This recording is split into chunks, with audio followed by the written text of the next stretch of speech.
ఒక 500 రూపీస్ జేబులో పెట్టుకొని హైదరాబాద్ వచ్చాం. వచ్చిన తర్వాత ఎస్ఎస్సి బోర్డు దగ్గర బయట ఎవరిని కలవాలి, మన కొత్త అంతా సిటీ అనేది వింత వింతగా ఉంది. చూస్తే అక్కడ నిల్చుంటే నా బాధలు చూసి ఒక ఆయన, బాబు నువ్వు 10th ఫెయిల్ అయినావా, మార్క్స్ కోసం వచ్చావా అంటే ఎస్ అన్న.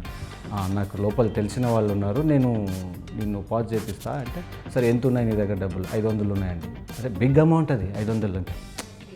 సో తీసేసుకున్నాడు. నేను వెయిట్ చేస్తున్నా, రావడం లేదు ఎంతసేపటికి. ఆయన చీకటి అయిపోయింది. అరే ఏం చేయాలా, షాక్.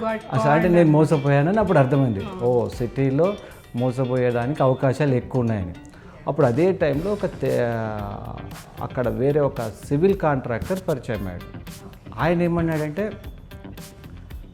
బాబు ఏదైనా ఒక పార్ట్ టైం జాబ్ చేసుకో, ఎట్లాగో నీకు చాలా టైం ఉంది కదా అంటే, సరే ఏదో ఒకట్లే అని అలా ఒక లిఫ్ట్ ఇండస్ట్రీలోకి ఎంట్రీ అవ్వడం జరిగిందండి. ఆ రోజు నుంచి ఈ రోజు వరకు ఒకటే ఇండస్ట్రీ, 25 years అయింది. Great sir.